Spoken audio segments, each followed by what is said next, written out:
Hey guys, I'm going to be doing chapter 9 of Tsotsi by Athol Fugard. Someone is humming. It is a deep, undulating sound, pitched so low that it could be the murmur of men around a fire, except that occasionally a word breaks through the surface of sound, and then it is heard to be a woman. The soft, unfaltering tones enfold the listening child in the warm security of the one thought, mother. Another voice, that of a much older woman, calls out, "Someone is happy!" And the first one breaks off her song to say, "Yes, Mama." The words are rising in ripples of laughter, which pass effortlessly into the song again, so that you could not say where the one ended and the other began. Emboldened by the admission, she sings louder, phrasing the actual words at moments when they touch her happiness. After time, a long time, a lonely time, a shadow on the road, and the cattle lowing at sunset. He is in a small room, sitting on the floor, dividing his attention between his mother's voice, feeling absolutely safe in the sound of her presence, and the dizzy droning of a big, grey fly swinging drunkenly into the window high above his head. It has been trying to get through all afternoon, and now its stupidity seems enormous. Don't they learn, he wonders? Don't they know about glass and seeing things through it? It is quite obviously exhausted. Every few seconds it drops to the windowsill and rests there, or crawls around in circles before rising and trying again. Closing his eyes, he can actually catch small chips of sound each time it butts the glass. Suddenly, it is Mother he hears again, and follows a wave of her song through to the next splash of words. Kine lowing at sunset. When he opens his eyes, he has forgotten the fly and looks down at the cotton reels between his outstretched hands, but can't think of a game. There is a smell of wood smoke in the room, and he knows without turning that behind him in the backyard a fire is burning and in a paraffin tin with many holes in its side. He also knows that it is late afternoon, because the light from the window has moved across the floor and up the opposite wall, where it is now a square of bright orange next to the door. There is nothing in his world of that moment that he hasn't touched with a thought or his own hands. Nothing is new, not the cotton reels, nor the bed, nor the old black shoes under the bed, nor the boxes and things in the corners, nor the smell of the wood smoke and his mother's voice. Everything is where and how it should be, and he is comforted. "What time tomorrow, my child?" It was the old voice speaking. The song stops. "He says to be here all day, Mama. Just like a man. The whole day." "What is one more day in so many years, Mama?" "So many years, my child. Yes, Mama. One more day. I will wait it, Mama. After so many years, he will come. It will be at an end. All the years." "David!" It was his mother, and he waits in silence. "David!" "Yes, Mother," he answers. "The salt, my baby." "Bring me the salt." The salt is in a tin on a shelf behind the bed. If he stands on his toes, he can touch the bottom of the shelf with his fingertips. So he knows he is getting bigger, because there is a time when he couldn't touch the shelf, not even if he jumped. But the tin is still beyond him. and he must stand on the bed before he can reach it. While he is climbing up, he hears the voices again. Does he know? It is the old voice. Yes, Mama. What does he say? He is a child, Mama. He is too young to remember. So many years. Now he has the salt, and is down from the bed with a jump. And with another jump he is at the door, and there he sees his mother on her knees before the porridge pot, beside the fire, and because she is beautiful and young and gentle, he rushes to her and she catches him up in her arms, laughing as she hugs him, smothering him happily in her smell and her warmth. Then he turns and looks at the old woman, watching her in silence, because she is the oldest thing in his world, and he was great respect for her, and also fear. She is small and crooked, and what is left of her was held in voluminous clothes. Her face is like a tortoise he once found in the veldt and brought home. He respects her because of the example of the big people of his world, like his mother, who speaks softly to her. He fears her because once, when she found him doing something that was wrong, she caught him with that thin, bony hand of hers, and which looks like a fowl's foot, and with the other one pinched his bum until the snot and tears came into his mouth. But there is more than just the respect he had learned from others, and a self-taught fear in his attitude to her.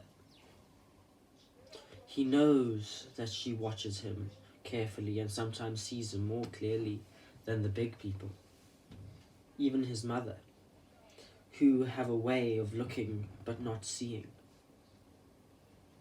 What is more important, she has never laughed at him, not once. That even now, they face each other now, himself silent, wondering if she saw him do anything today, and the old one eyeing him with her bright black beads. Does he look like him? She asks his mother, who knows up from the porridge pot to smile at her son. Yes, Mama, he is our child.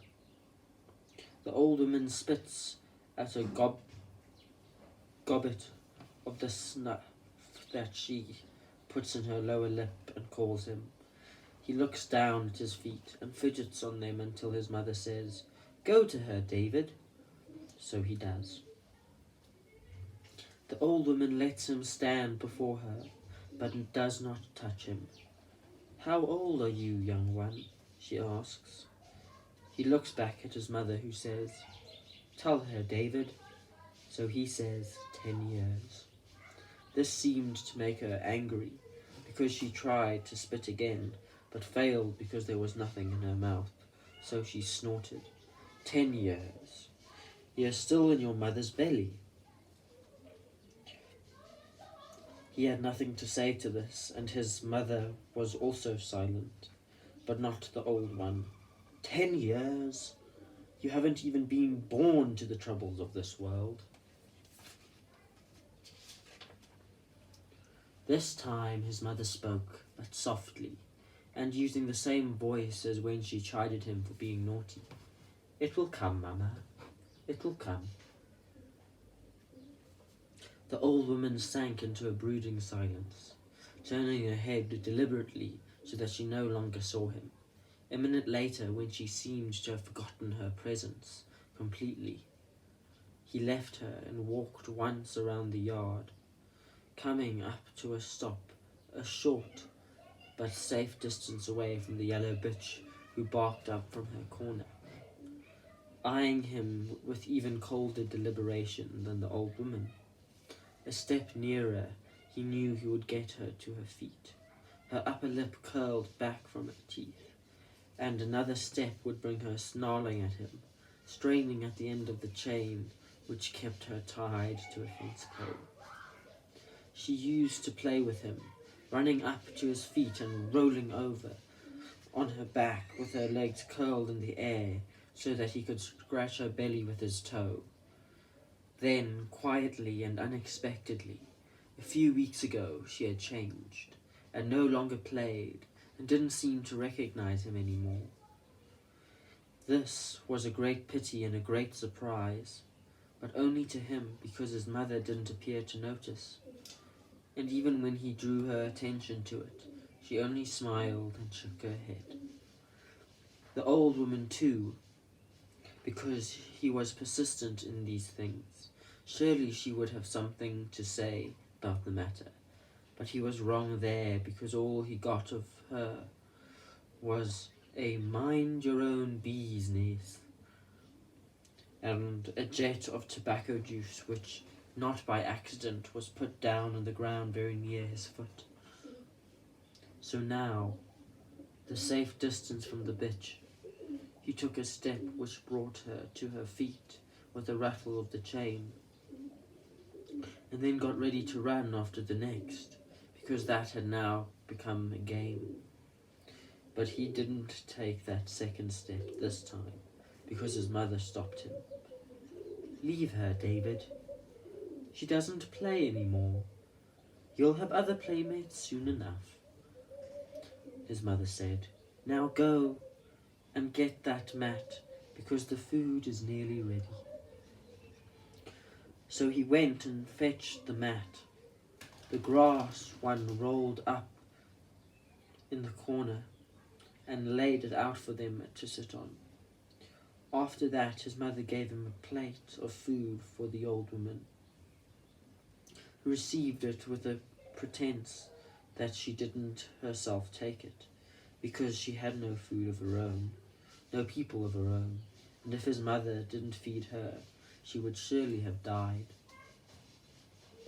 Then, to the evening meal, facing his mother, the porridge between them and the meat on the plate, and the red coals in the paraffin tin keeping out the chill of the evening, because even by then even the sky was grey, and looking up he could already see one star, eating in silence for a long time, caught in the slow rhythm of their hands dipping in the pot, each taking a turn after the other, the only sounds in that silence coming from the old woman sucking on a bone and the yellow bitch at the end of a taunt chain, whimpering until tossed a bone. When his mother had finished eating and had wiped her hands and picked a piece of meat off from a tooth, she looked at him, her son, playing with a few crumbs of millipap on his plate, and told him again that his father was coming tomorrow.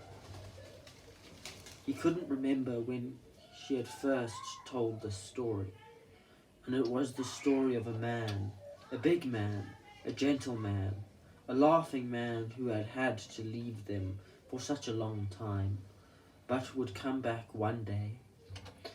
That was the manner of the first times she told him. One day. He was always coming back one day.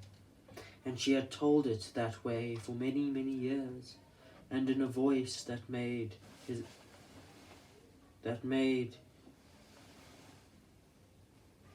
one day sound a long time away.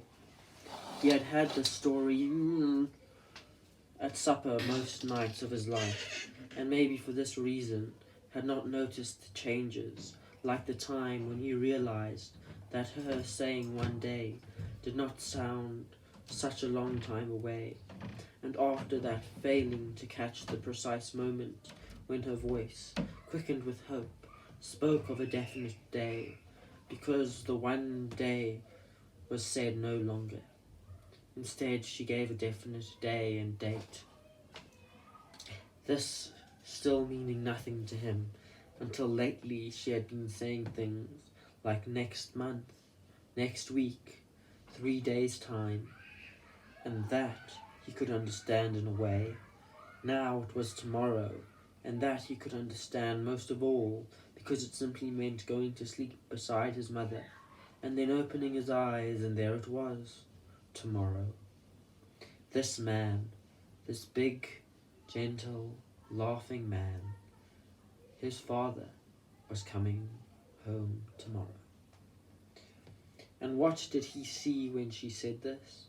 The image had taken a long time to form, and parts of it were almost as old as himself, going back many years to the time she said, "He is warm, David, warm in bed, my boy," which meant glowing like the paraffin tin full of coal on a dark night. Therefore he always glowed, this father, red in his bed, in his imagination. Warmly on the winter nights, suffusing his dreams of when he would come with the columns of a sunset sky. Then there was the laughing. She said this so often and with such meaning that he knew that he also laughed in his bed, in his sleep, even when eating. So a red glowing man always laughing, with big hands, being a big man, and maybe covered with feathers because she said he was soft and full of love. Red, laughing, big-handed, holding love and all of this father, which was all right because it made up for not having an ordinary one like other children. And he was coming tomorrow, maybe to come flying this long way away, moving his feathered arms like wings as he settled in the backyard. Tomorrow was a big day, all right. After the dishes had been washed and everything packed away in its place, and the leftovers scraped into a piece of paper and left for the bitch, and a small piece of candle taken to the backyard room where the old woman lived, lighted and left there so that she could crawl into her blanket on the floor and sleep. When finally he had washed, his mother washing carefully, "Behind your ears, behind your ears." And he had slipped into the old vest of hers in which he slept. Then they went to bed. They lay close together for warmth, because the blankets were thin and it was the cold time of year. There in the darkness his mother spoke again, just a little, for a while, using soft words like love and father and better days, and laughing, and the music in her voice made him drowsy and lapped around him like warm water as the heat from their bodies crept into the blanket. It was good to lie there like that, protected in her arms, carried away by the flow of her words, which came effortless and soft, until it wasn't her voice anymore, but father being just as soft, and his mother and himself were astride his back, holding on by handfuls of feathers, and all of them laughing because their father was flying them away to better times, flapping his arms like a bird. The sky ahead was blue, and the sun bright and warm, and lots of birds flew abreast from them and asked them where they were going and why. But they only laughed because there was no longer a need for words that weren't phrased by the sound of their happiness, and they flew like that a long time, sometimes resting up on trees,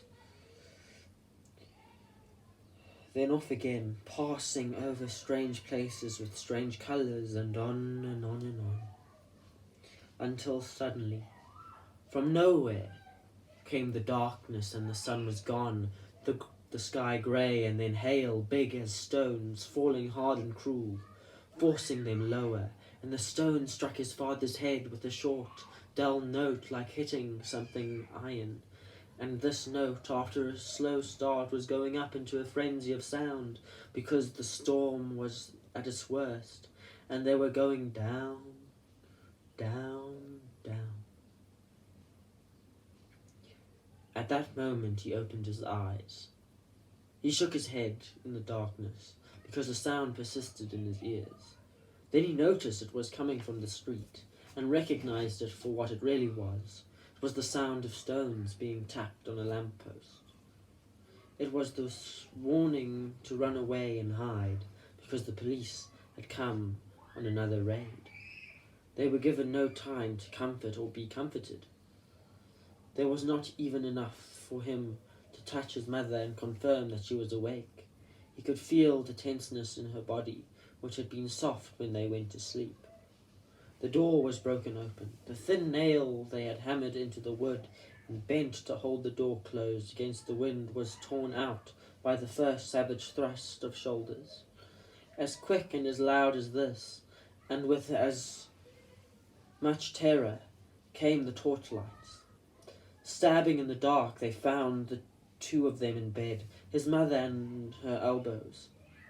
A thin wail of terror spilt out of his lips, but she grabbed him by his arm, and a strong voice said, "No, no, David!" But so he swallowed and kept quiet. All hell had broken loose on the streets. The warning sound of the lampposts had either stopped or been swamped by the uproar. Voices were calling, crying, cursing. The big vans the police had come in were roaring up and down the street, their motors revving between the harsh grinding of the gears, and clatter and slam of the steel doors as load after load of sleepy-eyed, frightened people, caught without a pass, or just caught, were herded inside. And the world off the street, in the intricate web of alleys and backyards that stretched back for acres on either side, there in the darkness could be heard the noise of the scuffling and blows of the pursuer met pursuer. And even more subtle, the sound of desperate, surreptitious movement was a few unfold, almost free, scuttled or crawled or clambered away into the night. Those in his room he never saw clearly. During the few minutes they were there, he caught brief glimpses of enormous khaki-coated shadows behind the torches. The one voice he heard seemed even bigger and utterly without mercy. All it said was, "Pas kafir." When his mother started to speak, they stretched out their hands and got her out of bed, and dragged her to the door. They were stronger than her struggles, and put their boots down on her protests, and even her plea for a dress or a blanket or something warm, so that when she felt the cold air about her and saw the dark hole in the van waiting, there was time only to call back, "Don't cry, David." And then she was pushed inside the door. The door slammed and was bolted behind her, and he was alone. They went as soon as the vans were full, and these rolled forward. The inmates crowded to the small slatted windows on the side, hanging onto the bars, shouting back instructions to those left behind, but no one was any the wiser because all that could be heard was a desperate, urgent, hurried jumble of words. "The police station! £2, 10 shillings, like last, low courts. Don't cry, David, bring food, bring my pass, bring money. For God's sake, bring money, man." And then, when they were gone for a few moments longer, voices still call loudly. Doors slam, babies cry, footsteps run away in the dark, coming as a last echo to the pandemonium of a few minutes earlier. But these are separate sounds, and the sounds trail away, and then there is silence.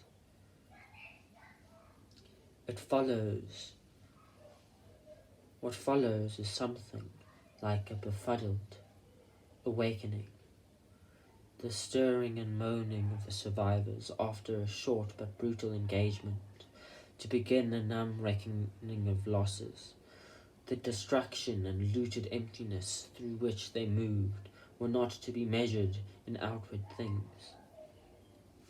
A door hanging loose on its hinges, a broken chair, an overturned bucket of water. These were not obvious in a world made up of odd bits and pieces that never quite matched anyway.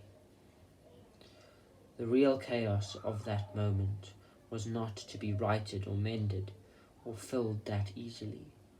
What do you do with broken sleep, or terror, or empty blankets, or the despairing prospect of a tomorrow that means your turn to search for that person, that one precious person who has been taken away, might never be seen again? If you are lucky, you will find him, but when you will have to find money to help him out of the strange labyrinth of the law. And remember to take some food as well, Sarah. Sometimes some come back after a long time and say they got no food. But where, Mama? Where do I go? Try here and there, and that other place as well, because Lucy Matois found her man there. You will wait a long time and ask many questions. And if they are feeling kind that day, they will fetch the big book and open it. But there will be trouble because you can't spell his name, and they must have the spelling of his name. And when they had sorted out a few things and a few thoughts, they went back to bed. No point in staying awake. Tomorrow is another day, someone else's turn to be caught. Why, man? Why just like that? Like out of the air, like lightning, any place, any time? Don't you know? It's because we are defenseless. You saw them, how they came, and how they took what they wanted, and then went, and we did nothing. Anything can get at us. Fleas and flies in summer, rain through the roof in winter, and the cold too, and things like policemen and death. It's the siege of our life, man. So what do we do? What can we possibly do now? Carry on, carry on, carry on. Isaac Rabetla, Peter Mandondo, Willie Sechako, Tommy Duhalmini, you, Nakalsamo, Mabozos, Langas, carry on. Tomorrow is near, and your baby is crying. He lay stiffly in bed, hardly daring to breathe, holding the edge of the blanket to his chin, as if underneath it he was safe from rude hands and being hurt. This he knew was what he had to do. Time and again in the past, his mother had unexpectedly called him, kneeling down so that he could look straight into his eyes, told him with strange urgency in her voice what he had to do if ever it happened that she was taken away. Don't move, you hear? Stay in the room and wait for me there. Do you hear, David? Do you hear what I say? Yes, Mother. What did I say?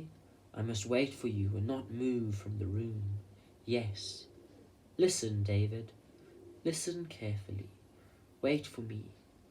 I promise, I promise, I promise I will come back. He had never liked that talk, but remembered it now, and so he waited. It had actually started the moment he awoke. He awoke beside his mother as a total, terrible, all-engulfing waiting for something to happen. When the door burst open, and they came in and took her away, it became the waiting she had urged upon him, the waiting to hear her return. They had taken her outside, and he could hear loud voices, and he wondered why, oh why they spoke to her like that, and wanted to cry again, but he remembered her words, and waited for her to come back. A little while later, the noise rose to a harsh, shattering climax, with the vans driving away and the torrent of words from 100 different voices, and then very quickly it subsided, and most terrible of all was a deep silence, with just occasionally a murmur of voices, and no sound of his mother at all. But he waited. She had said she would come back. She had promised she would come back. He strained desperately at every sound, hoping against all hope. Every time footsteps approached the room, his heart beat quicker, and he got ready to laugh and cry at the same time when he would hear her and feel her climb back into bed. But the steps passed without stopping, and he was still alone, getting lonelier with every passing second, feeling smaller and smaller, very insignificant now, in the bed in the darkness. Doors slammed intermittently, voices called, voices mumbled. Footsteps passed in the night, and then, without any warning, there was nothing more. He waited. He ached in his waiting for the black silence to break. But nothing happened. Just the dogs barked, and the bitch rattled her chain, and his mother didn't come. "Mother," he called in a resentful, hurt voice. "Mother." Nothing. "Mother." A harsh pain of a sound. His eyes were wet and his throat ached. The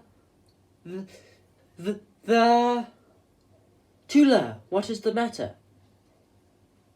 His surprise at getting an answer was so great that for a moment he actually thought it was his mother who had answered him. Then he heard the shuffle of footsteps crossing the yard and a scratching at the door that was like the bitch when she was a puppy and had tried to get in on cold nights. Will the grave be my only undisturbed rest? Is there no respect for old bones? The match flared, and by its light the old woman shuffled to the table and lit the candle. Then she turned and looked around at the empty bed, at the dress behind the door, the shoes under the bed, and lastly, searchingly, into his white, frightened eyes. "Where is she?" he swallowed. "Police?" she asked. His lips trembled. He closed his eyes. "Mother!" It was an endless sound. "Tula, snot-nose!" the old one cried. David crawled out of the blankets and onto his feet. "Where do you think you're going?" He stumbled to the door, but she was quicker. An arm shot out and caught him and held him back with surprising strength. He kicked and screamed, but she held on, and closing her eyes, she passed implacably through the frenzy of his outburst, reduced finally to a sobbing, weak-kneed heap of his small self. She dragged him to the bed and got him on it and under the blanket. He made no effort to get back onto his feet. While she pulled a chair to the door and sat down, he buried his face in the cold, comfortless smell of his mother in the pillow and sobbed himself to sleep. There were no dreams. When he awoke, his first impressions, the sound of a new day stirring beyond the walls of the room, the smell of the wood smoke again, and the clatter of enamel mugs, the rattle of a blanket, were so much like any other day in his life that for a moment there was no memory of the night. They came with the old woman's voice. "Are you awake? Last night. The terror of last night. Do you want coffee? His mother! He sat up suddenly and looked around and rubbed his eyes. My mother! They took my mother! They took your mother and the rest of the world. Where's my mother? She shuffled up to him and held out the mug. Where is God in heaven? Take it. He dropped his head and began to sniff. A fine one you are, she said. What sort of a man do you think you'll make? He didn't hear her, and anyway he wasn't going to cry. He remembered it all now, but in a numb, dull sort of a way. There were no tears in it. He was quite brave in daylight, and she had said don't cry, and promised to come back. There was some sort of comfort in the old woman. She belonged, in a way, to the room, and his mother singing, and supper in the yard. And she didn't seem worried or anything, other than her usual crabby self. He drank his coffee. It was warm, and there was a comfort of a sort in that too. Days were long things. There was lots of time to come back, and she had promised. The old woman was sorting herself out, fussing with an old pair of shoes and her clothing. He watched her, and in between knotting the doek on her head and putting a black shawl with a fringe over her shoulders, she stopped several times and looked at him. At last she was ready, and came to the bed. She spoke to him directly, in a way no big person ever did, and all the time he looked seriously and unblinkingly back into her eyes, and heard everything she said. I'm going out. She paused here, and seemed to search his face for something. The last time I went out was... She paused again, closed her eyes momentarily, and then carried on. I'm going out, and I'll try to find her. She said she would come back. The old woman considered this and then spoke very slowly. Then I'll help her. I'm taking her dress, and when I meet her somewhere, she'll put it on her dress and be all right. Can I come? No. Your father is coming. You must be here. He heard those words like ice-cold hand and the smell of his back. The old woman had turned away and was moving to the door. I'll try and find her if God's in heaven. The door closed behind her, and he was alone again, and as frightened as at any time when the night passed. For a moment he wanted to run after the old woman, but he remembered his mother's words. Don't move. Don't go away from the room. He pulled the blankets up to his chin and started waiting again. But this time the silence was right inside himself, right deep down where his heart beat and terror lodged, moving slowly that moment like something awakening from a sleep, taking its time, flexing itself and yawning. Days were long things. It was his father. It was the thought of his father coming here. His father coming and himself alone. It was different now.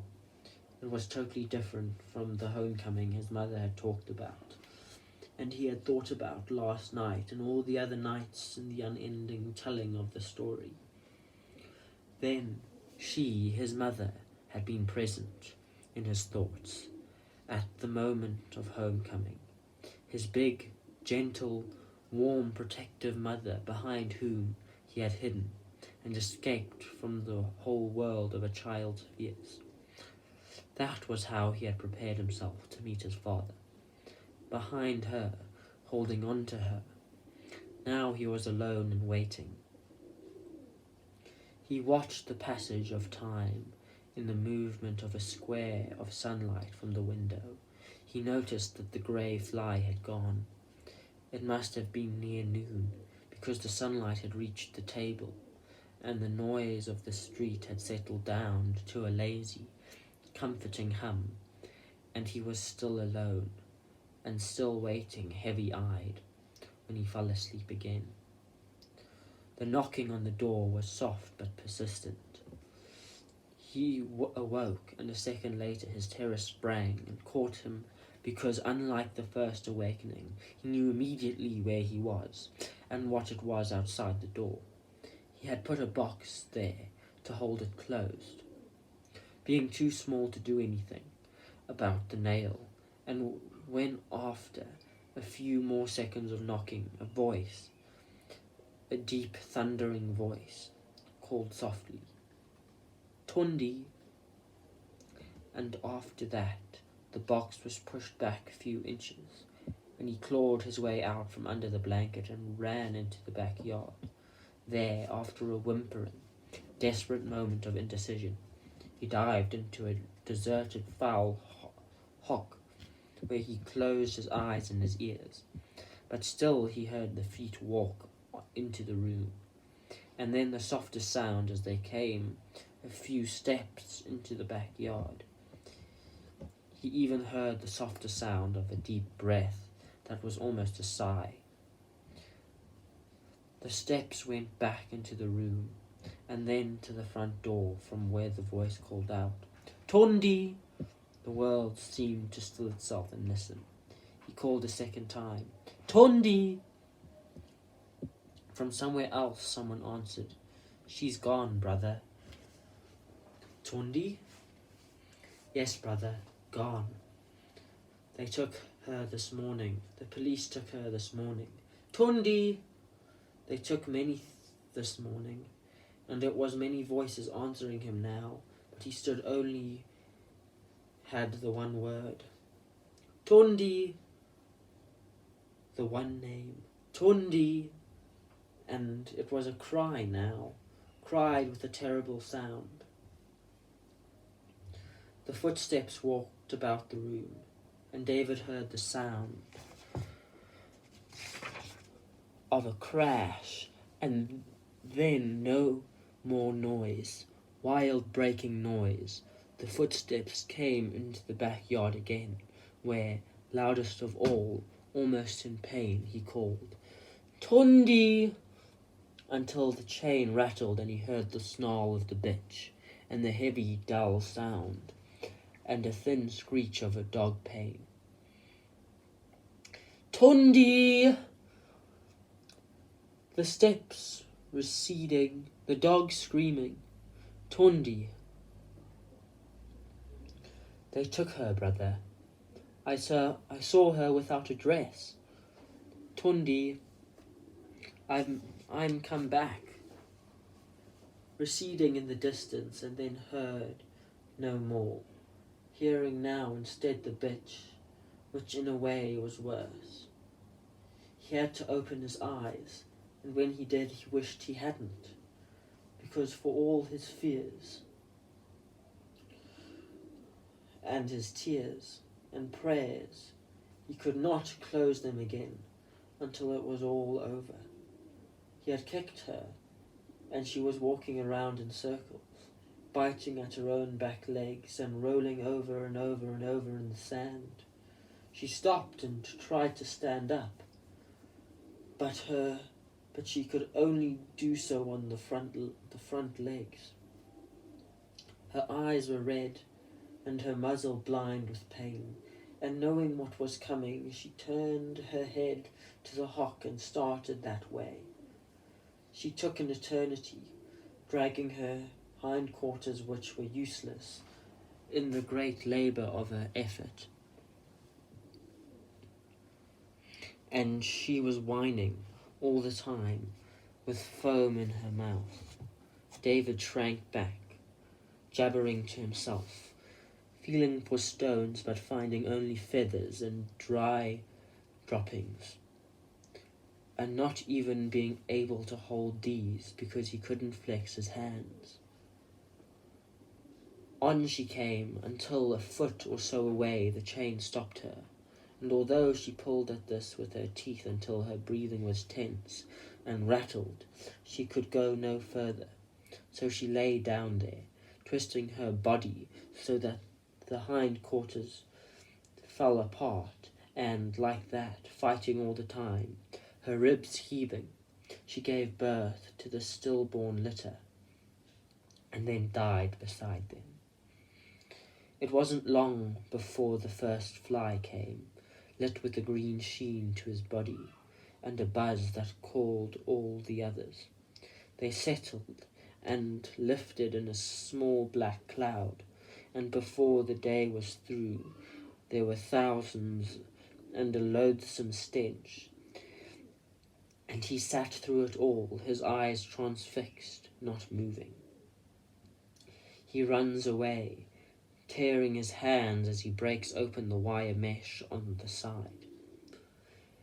And he runs like a little animal being hunted, very fast and very far. It was night time now, and getting cold again. It might have been the same day or the next one, he didn't know. There was no sense of time or anything past, just the present and being somewhere he had never been before, being cold and hungry. Then he saw them trotting towards him in the darkness, keeping together like a ragged pack of mongrel beings. They stopped and watched him for a few seconds from a safe distance, and when he made no move, they came up and crowded around, pulling at his clothes, pushing him provocatively from one to the other. "Who are you?" they asked. He looked at them blankly. "Where are you from?" He had no answers. "He won too," someone exclaimed. "He's like us." They crowded even closer and had a good look at him. "You got a mother?" they asked. "You got a father?" What did they mean? "I tell you, he's like us. Look at him, he doesn't know nothing." They all agreed, and then their hands, instead of pulling and pommeling, began to pat him. They asked him where he was going, and he had nowhere, so they said he must go with them, and when he asked where it was that they were going, they told him down by the river, where it was used to run. There, by the big pipes. They are warm, and we sleep well, and we have bread and water, showing them their crusts and bottles. One of them took his hand and led him as they trotted away happily. The pack had grown one by one, and now numbered 8. On the way he noticed, among other things, that the oldest was a head higher than himself, while the youngest was so small he had to be carried because he was tired. At the river there was a steep footpath down to the stony bed. Because it was new to him, he missed his footing at one point and rolled nearly all the way down, but he didn't cry. When he got up, he spat and sneezed out the sand in his mouth and nose. "You will learn," they said. And to prove it, the one who had held his hand ran quickly to the top, called to him from there, and then came running down again. "In the dark," he said. "I did it in the dark." Then they sat down to eat, and this, like everything else they did, was very serious. The bottles of water, 2 of them, stopped with plunges of paper, were passed around, and the bread and the orange peels broken up and shared out in equal portions. The youngest, the one they had carried, caused the others great concern by not touching his food. They left off eating and drinking their own to try and urge him on. "Eat. Take it, Simon. Bread and peaks, man. Dip it in your water." Simon wore an old coat, sizes too big. When he walked It trailed behind him like a bridal gown. Now he was hidden, almost lost in its voluminous folds. He made no move to eat, so they unbuttoned the coat, and the leader took out a box of matches and struck a light, and they all looked at Simon's belly. It was bigger, they agreed, bigger than yesterday, because it was broader than the rest of his body and as stiff as a drum. Simon sat through their inspection and listened to their remarks with the implacability of a small Buddha. Like Willie, they said. He's going to be like Willie. Who's Willie? David asked. We put him away, was the reply. Then someone had the idea that since Willie was no more, and the new one had no name, why not call him Willie? It was an idea, they agreed, taking turns to say Willie and nudge the new boy, until he said Willie. The others laughed. After that, they spoke little about the day and what had happened. It had been a bad day, just bread and orange peels. They would try somewhere else tomorrow. Try what? The new boy without a name and the one trying to be Willie asked. They looked at him and were silent, as if the question had no meaning. A half moon came up, and the boy who had held his hand on the way to the river turned to him and said, "You must get a bed." In the sharp, silvery light, he led David down the riverbed, and together they collected a pile of scrap paper down there by the wind and a few pieces of gritty cardboard. The other boy did all the talking. "My name is Peter. Now listen. What's the matter with you? You say nothing. Are you sleepy? I am also too. Not long now. You'll sleep on these. I'll show you. It's all right over here. You'll see. When there's food, we'll be friends, me and you. I'll tell you what. We must find you another name. Willie's no good, man. I don't like it. It's dead, you see." When Peter decided that they had enough papers, they went back. The others were crawling around the openings to the pipes, scurrying about on all fours, like moles. Peter led him to the last pipe. "This is mine. You sleep with me. Are you frightened?" "Shall I go in first? Listen. Say something, man." "You say nothing." He showed David how to lay out the papers so that they formed a mattress. Then he crawled in, followed by David. Inside it was warm and musty, and Peter's small voice boomed down the pipe, each word throbbing and yawning wide with echoes. David listened without emotion. Nothing touched him. Nothing registered. He was in something like a living trance that had even made him immune to pain. And then Peter dropped off to sleep. Framed by the opening of the pipe was a circle of smoky white sky, and as he watched, a small spider crawled along the inside rim and then dropped down slowly in a single thread of a cobweb, along which a little light danced as it swung to and fro. They were right, the other children. It was warm in the pipes. It crept into his numb body, and slowly, very slowly, he began to relax. Warmth.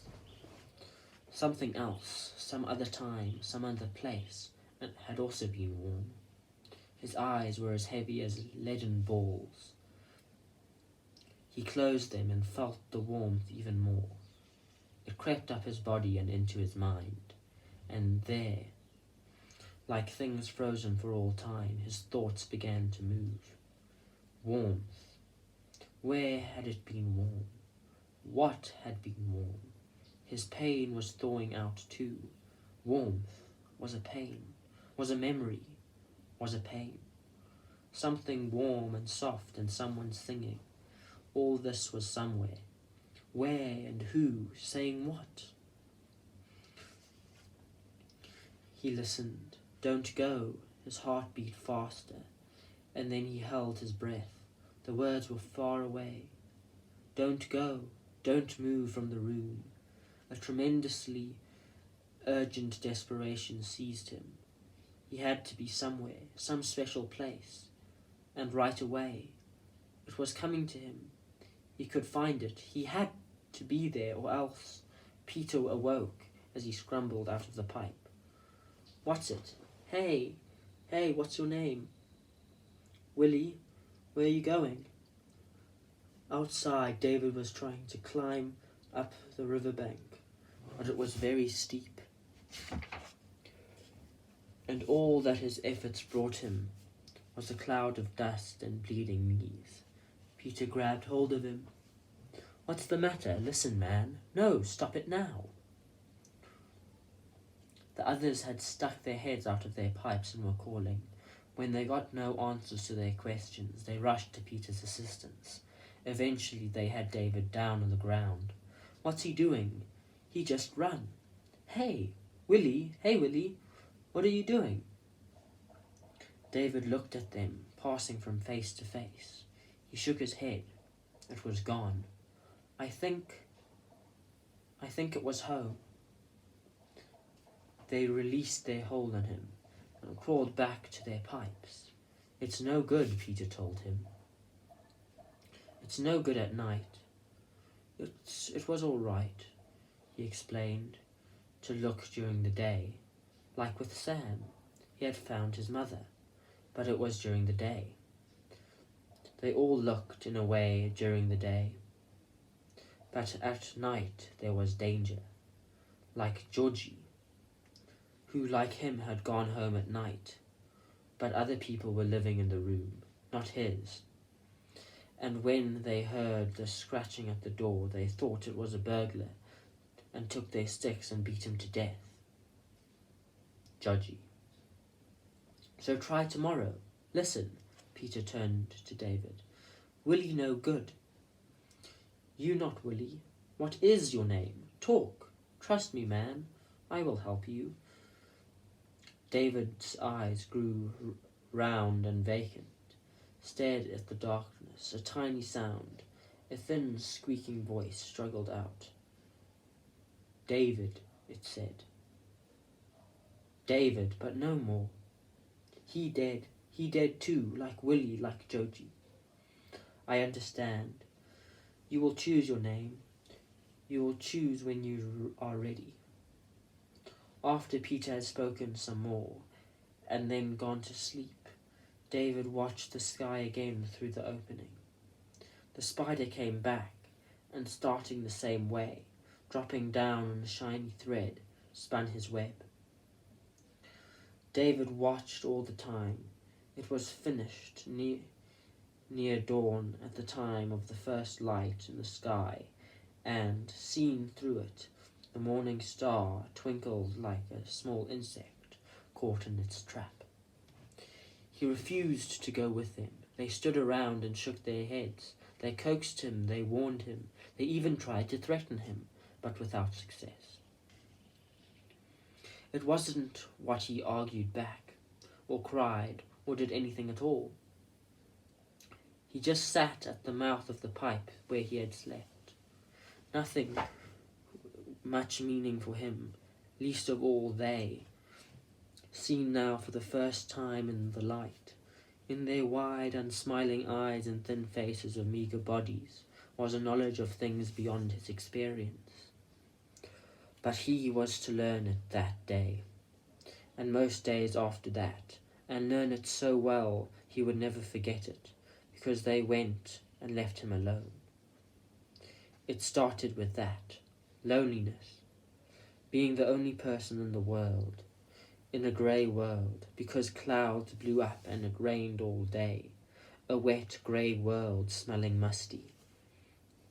It was the scent of a damp paper, wind-blown, yellowing newspapers and soggy cardboard and scraps. Forever afterwards, mournful smell of damp paper. In a life that was only a few hours old, they, the gang, were the only memory, the only people he waited longingly for their return.